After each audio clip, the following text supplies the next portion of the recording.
All right, here we are. Welcome, everyone. Happy Monday to you. Hopefully, you had a great weekend.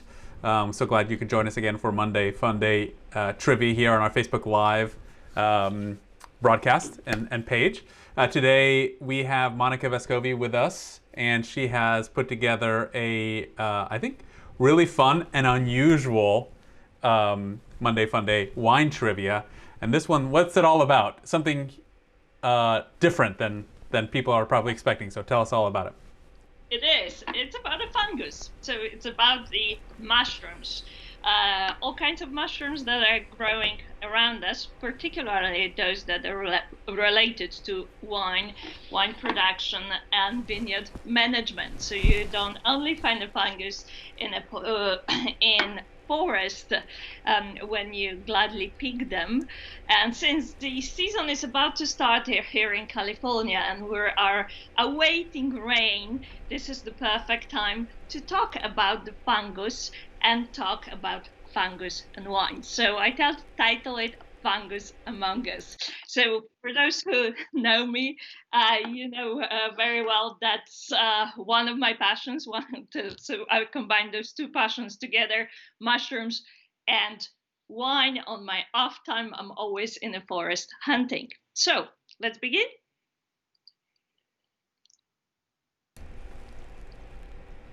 All right. So the first question for today.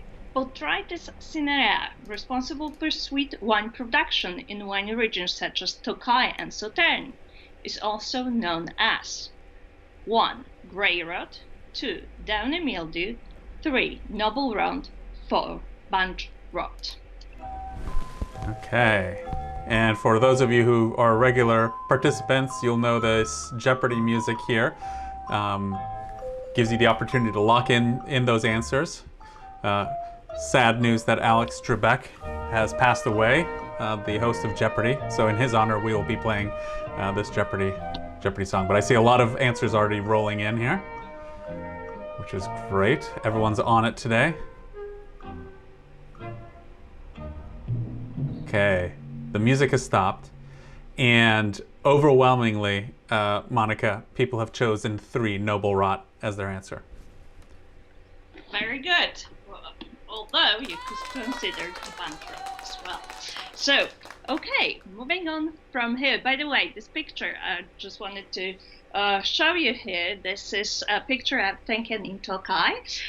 This is a picture of Istvan Sepsi, who's a producer, a very famous producer of wines affected with noble rots, the noble grapes made with noble rot, and this is one of the pioneers, people that made a change in the production of Tokai wines. The next question: which Italian grape variety is best known for its truffle aromas? 1. The Pinot Nero, 2. Nebbiolo, 3. Barolo, 4. Barbaresco. You're making me hungry now. Truffle. It's truffle season, right? It is. In fact, this is the time for truffles, especially when you go to countries like Italy. So right now, truffle season should be booming. This is also the time we're in Alba. There is a truffle festival, and this picture was actually taken when I was few years back. I went to Italy right at this time in November. I treated myself to a birthday present then, and this is an interesting story because in the morning I rented a bed and breakfast, and we're having a gorgeous breakfast with my husband, and all of a sudden this man is walking in with a bag full of white truffles. He was speaking all night with his dog, and he happens to be a father of the family that we rented our place from. So he just walked in all happy and smiley because he had a very, very successful hunt, and those were the truffles that he found. So it was an amazing morning, amazing experience. But what is the answer?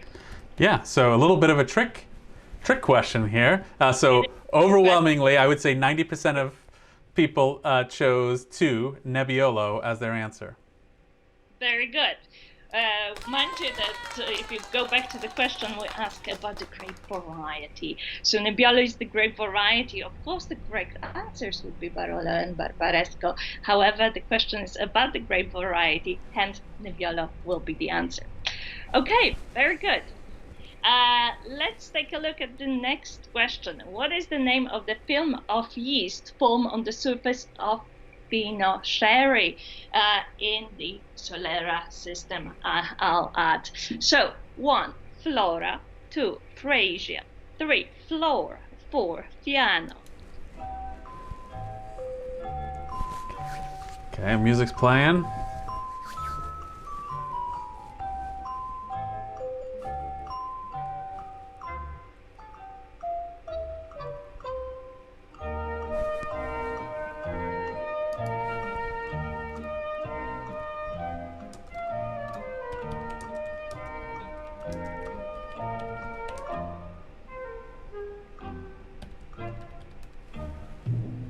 Okay, so here we have a lot of people who are apparently very smart when it comes to mushrooms in wine, and overwhelmingly we have number 3, Flor, as the answer chosen by the audience. Okay, very good. This is Flor. Of course, Flora was there to simply trick you because it sounds alike and to other names of grape varieties. Yes, the Flor is responsible for the style of sherry that we called a Fino, which is fresher, fruitier styles, and it's made without the access of oxygen. If you look at that film of flour on top of the wine, that prevents from oxidation and makes that fabulous style of sherry.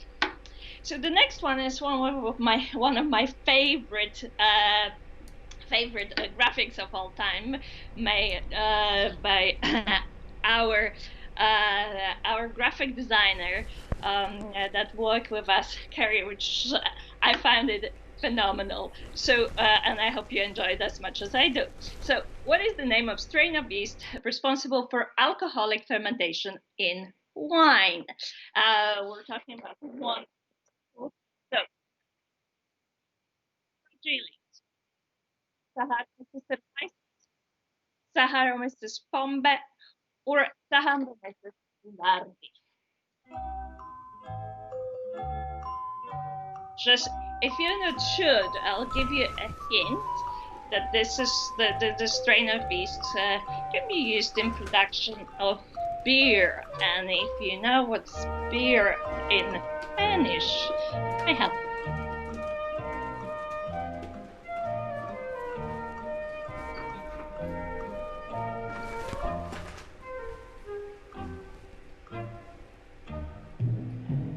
Well, we have the A team out today. I think we have the all the smart wine geeks are out today, and they're choosing number 2 as their answer.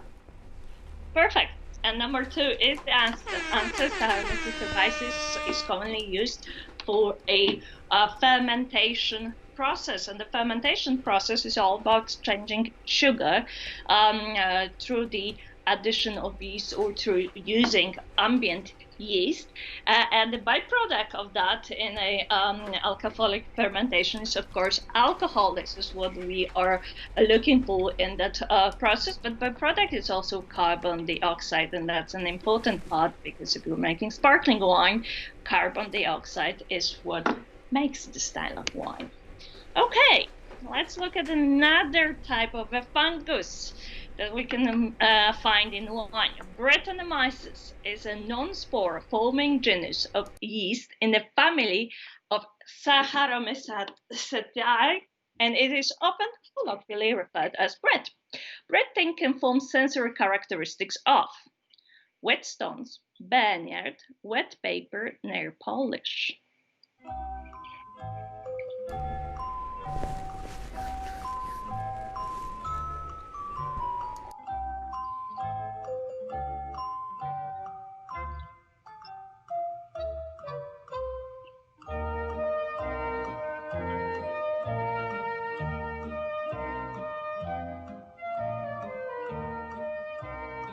So, do we have a popular vote? Yep, music's almost done, and okay, so we have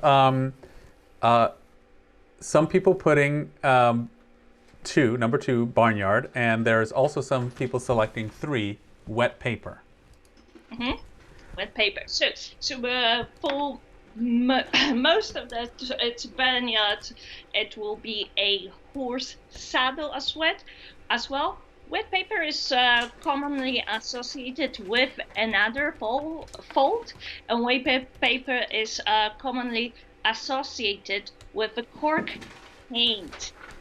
So Brettanomyces can show up in some wines, and actually when it's just developing it can enhance flavors and aromas of wine, but when it develops it brings in that sort of sweaty barnyardy horsey aroma, that sort of that cheesy aroma that may be unpleasant, and hence we are looking today at the cleanliness in the winery, making sure that barrels are not affected with the botrytis cinerea, and with Brettanomyces, of course, and making sure that the whole winery is clean and free of Brett. Okay, so moving on from here, morels.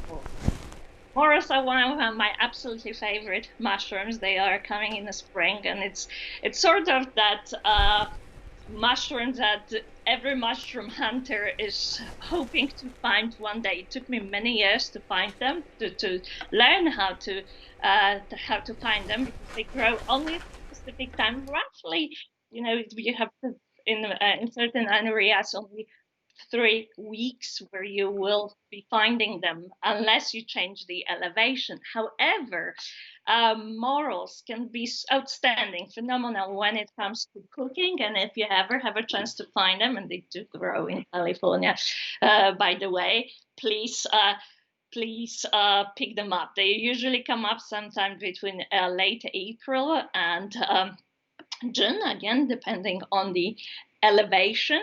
And this picture actually was taken in Slovakia, because when I used to live in Europe, I used to commonly hunt there. So what would you pair with this earthy spring mushroom?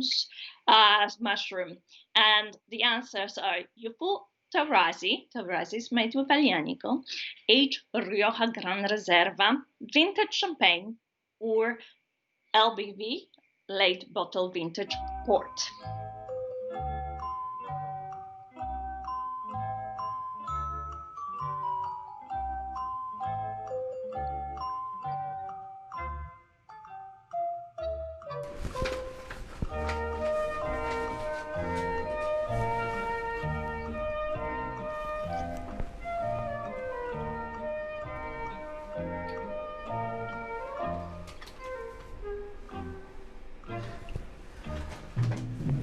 Okay, we have a big champagne-loving crowd out there today. So most people choosing 3, vintage champagne, as their answer. That is the answer. Fantastic. So Rasi Aglianico, especially youthful, will be too tannic, will overpower this delicate mushroom. Gran Reserva, H. Gran Reserva will also, on the one hand, it will have tertiary aromas or flavors. However, it will present aromas flavor of oak that will again mask the delicate flavor of morels. And the LBV port usually when it's served, this will be a younger style of port, very fruity, very powerful, overpowering, again, delicate morals. So vintage champagne would be a perfect match. Great job. Okay. So what you see on this picture, it's Puccini. It's a Puccini. This one was found in Poland a few years back. Which one of the aroma compounds is associated with the aromas of mushroom and is also known as mushroom alcohol? And let me decipher this for you. 2, 4, 6, 3-chloroanisole, 1,1,6-3-methyl 1,2 dihydronaphthalene, TDN in short, or 3-acetanol.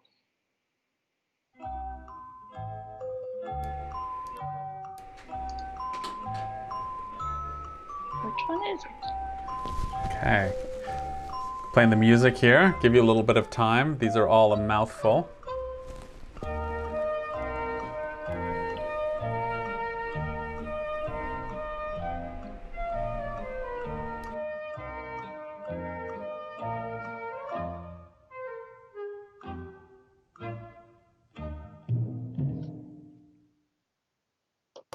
Okay, so we have answers all over here. 1 and 3. Someone even choosing number 4, which is interesting. There's no 4. So which one is it? Okay, it's octanol. It's number 3. So the number 1, 3-chloroanisole, it's actually associated with the TCA, which is the cork taint, and the 3-methyl dihydronaphthalene is associated with aromas of the naphthalene or the petrol and some of the aged Riesling. So they are all associated with the wines. You all know of those aromas, or you've heard of those aroma compounds that you can find in wine. But the mushroom, it's the number 3. Good job. So, umami. Umami is the fifth basic taste after sweet, salty, bitter, and sour. Pairing high tannins, red wines, and umami can bring bitter taste. So if you have the high tannins, you have to watch out for the umami. But the question is, which foods are high in umami? So you know which one shouldn't be paired with that high tannin, that's red wines. 1, shiitake mushrooms. 2, Parmesan cheese. 3, tomatoes. 4, all of the above.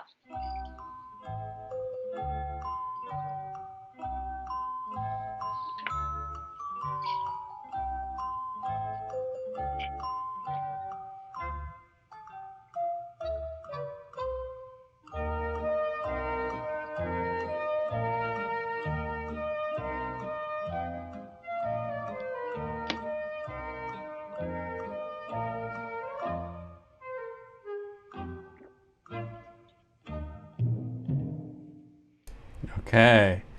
So you got a little sneaky here again, Monica, I can tell. Most people choosing number 1, with a couple of people choosing number 4 as their answer.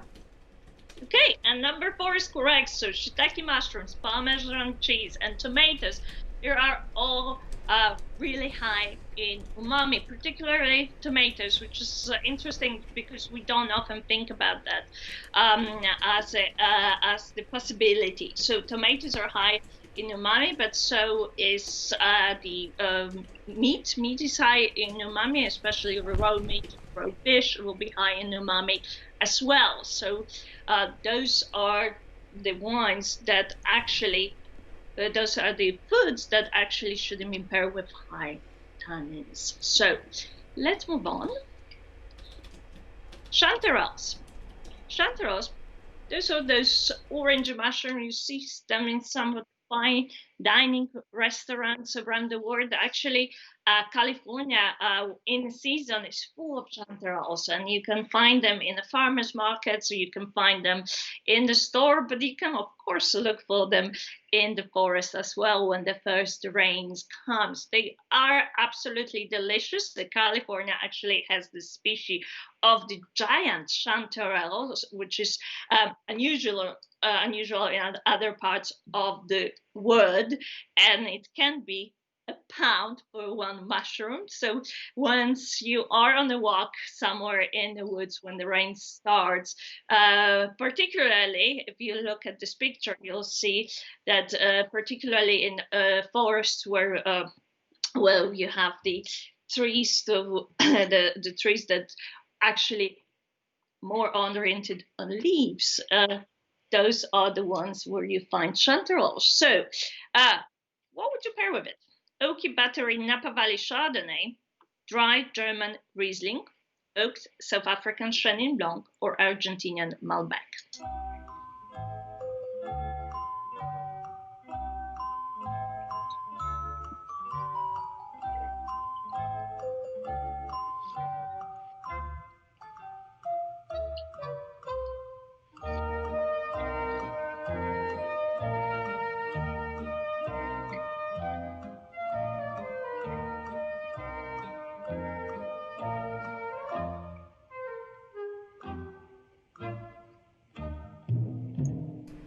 Okay, here we are split. Here the audience is split between option 1 and 2, so pretty evenly down the middle.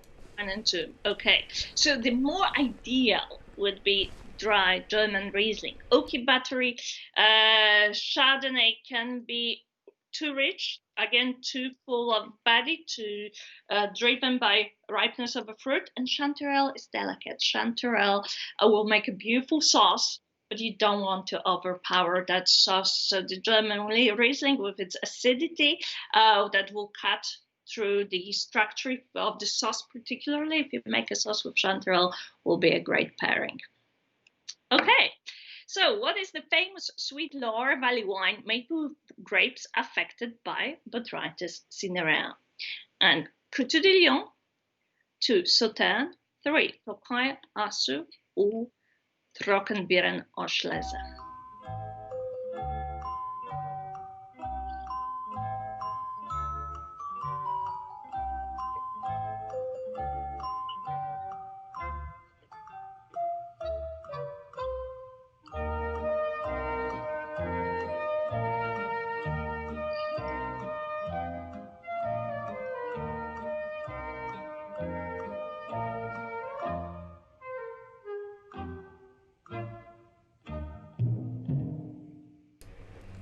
Okay, so here again we have answers 1 and 2. Most people, the majority of people answering 1, Coteau de Lion, and some answering Sauternes.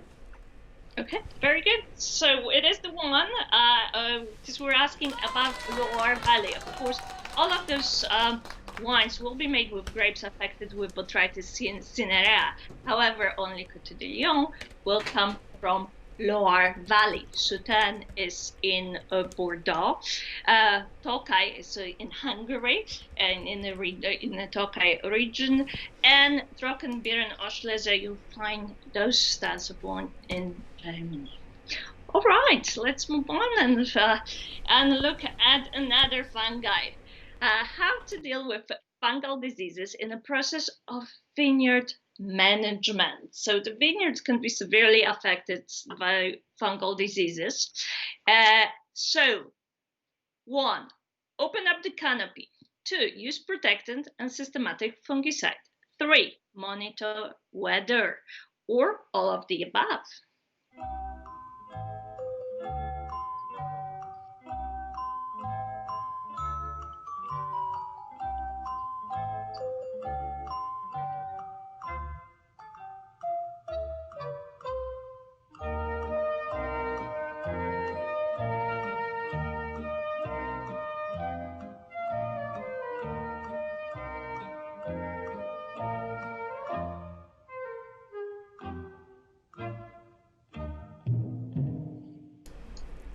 Okay, here we have much more unity with overwhelmingly the answer coming in with number 4 from the audience. Very good. So yes, all of the above. Monitoring weather is extremely important, as well as the protecting and systematic fungicide and opening up of the canopy. So actually vineyard managers, the vineyard teams are working very hard in some of the climatic conditions, particularly when there is a lot of rain and there's a lot of disease problems, because you can have problems with mildews, you can have problems with rots as well, and finding those early, monitoring the weather and protecting before they actually coming in, it's the best way to prevent the challenges, because once they're set in, the process of photosynthesis will be disturbed, the life actions of the vine will be disturbed, and eventually either the crop will be lower, or in some cases there won't be any crop, or the crop will be not of a good enough quality to be used for wine production in that particular year. Okay, so we're coming back into our noble rot, and in conditions of the damp, cool weather, noble rot can change too. Gray rot, black rot, oidium, or powdery mildew. So in the ideal weather conditions, it can be fantastic, but what happens when the conditions are not ideal?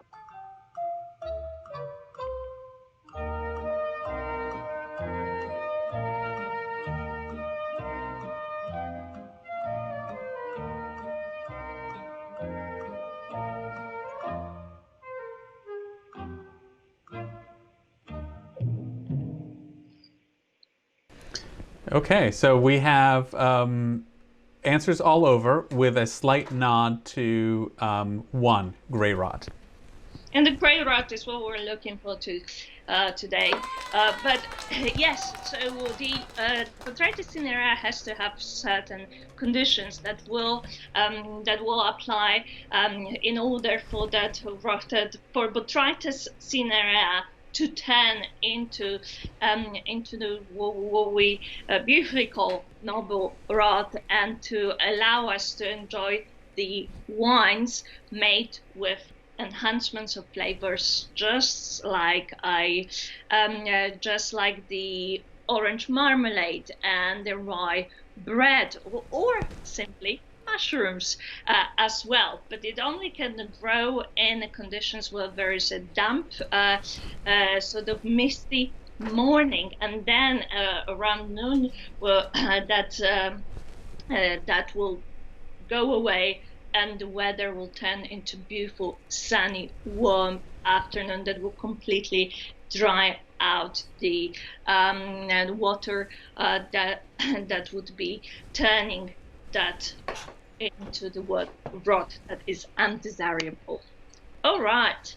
So another pairing with the porcini this time. Which wine pairs best with savory porcini? Porcinis are one of those mushrooms, as they call ceps in France, and they are one of those most famous culinarily wise mushrooms. They are picked all over the world, but they do have to have certain conditions in order to be able to grow. They don't grow everywhere, and they are loved by mushroom pickers as well, and mushroom hunters. So question is, which wine pairs best with savory porcini in your opinion? So Burgundian Pinot Noir, Napa Valley Cabernet Sauvignon, Lodi Zinfandel, or Sicilian Nero d'Avola?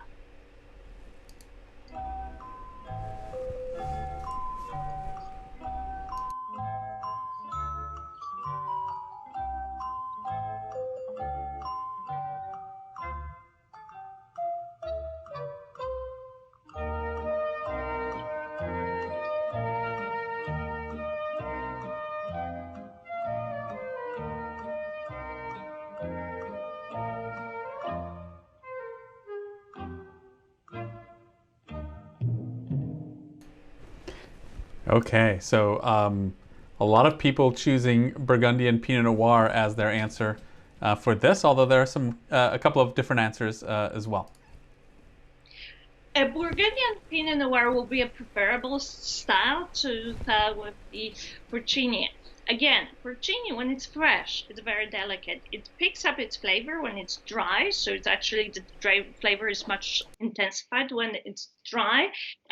Hence, dried porcinis are extremely popular, especially if you use it in sauces, especially if you use it in cookie.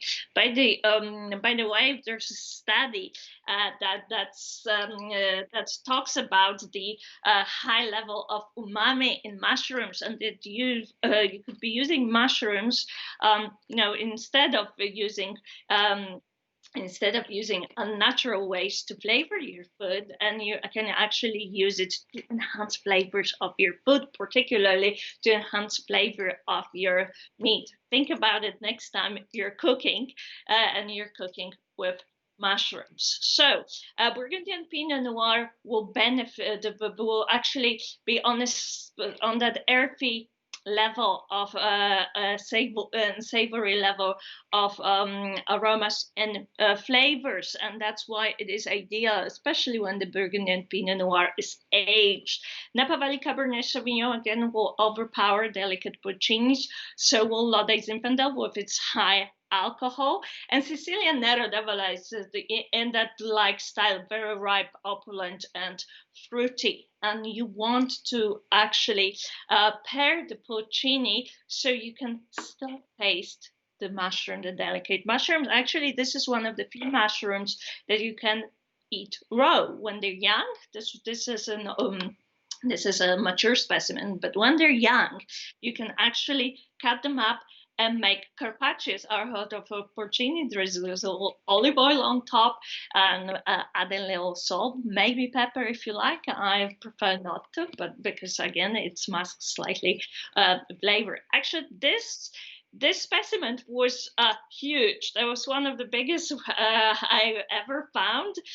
If I show, I haven't prepared that picture, but when I was preparing this presentation, I was looking through my pictures, and actually it was the size of my basket. So in comparison, this was the mushrooms, and other mushrooms were roughly this size. It was it was about 550 grams. So it was a really nice find. However, if you find them this size, usually they're best for drying and using them later, because young specimens are the best to use fresh.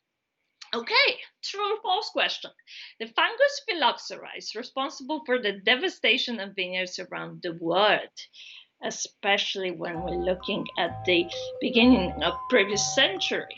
Is that a true or false?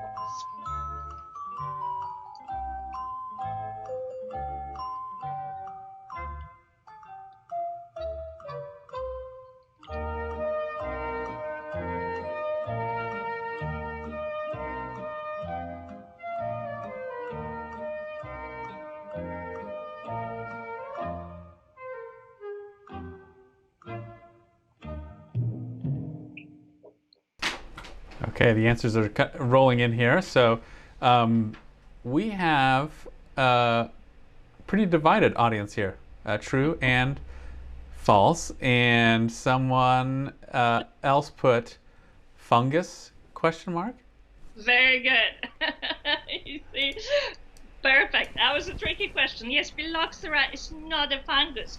Hence, this is a false. Otherwise, if you don't look at the fungus plot, that would have been true. But this is not the case. It is not a fungus. Hence, this is a false statement. Okay, this fungus causes direct yield losses by rotting inflorescence, berries, cluster, and shoot. And it is called black rot, powdery mildew, downy mildew, or noble rot.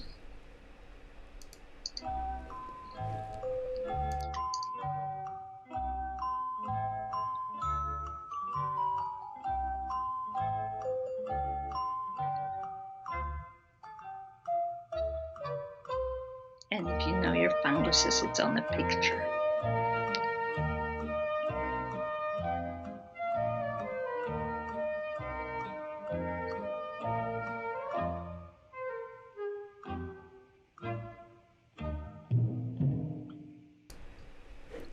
Okay, here we have answers 3 and 2 are the most popular currently. Mm-hmm. So this is 3. This is the downy mildew, and it's the prompt was on a picture. So if you look at the picture, you could realize that. And the last question for today: cork taint, also known as TCA, caused by contact of some fungus with chlorinated phenolic compounds, cause aromas of 1. Damp cardboard, 2. Moldy basement, 3. Wet dog, 4. All of the above.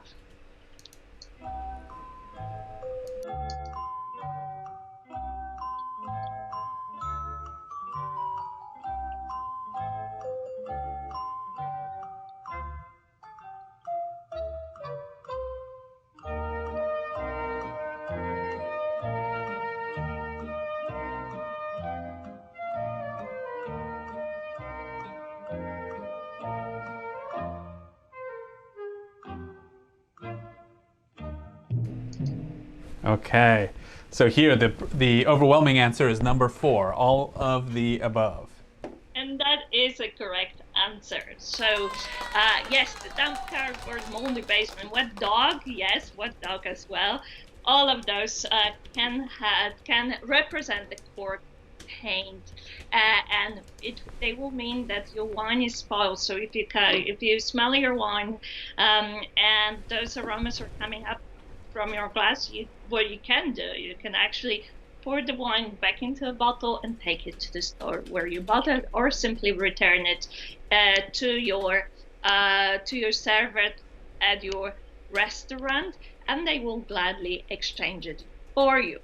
So I hope you had fun with the mushrooms. I hope that the mushroom season would be just starting for you here in California. And if you do find mushrooms, share them with me, because I'm always on the hunt looking for different kind of mushrooms in the wine as well. Thank you so much. Join us for next week's trivia. Join us for the Wednesday haul, and see you somewhere on the wine route. Yeah, thanks so much, Monica, and let's hope for some rain soon so the mushroom season can kick off. Thanks so much, everyone, for joining us. Join us back here next Monday, 2 p.m. Pacific Standard Time for another instance of wine trivia. Guaranteed a fun topic next week as well, just like we had today. And then, of course, on Wednesday, we have our usual study hall at 2 p.m. So we hope to see you then as well. In the meantime, have a great week. Thank you, everyone. Cheers.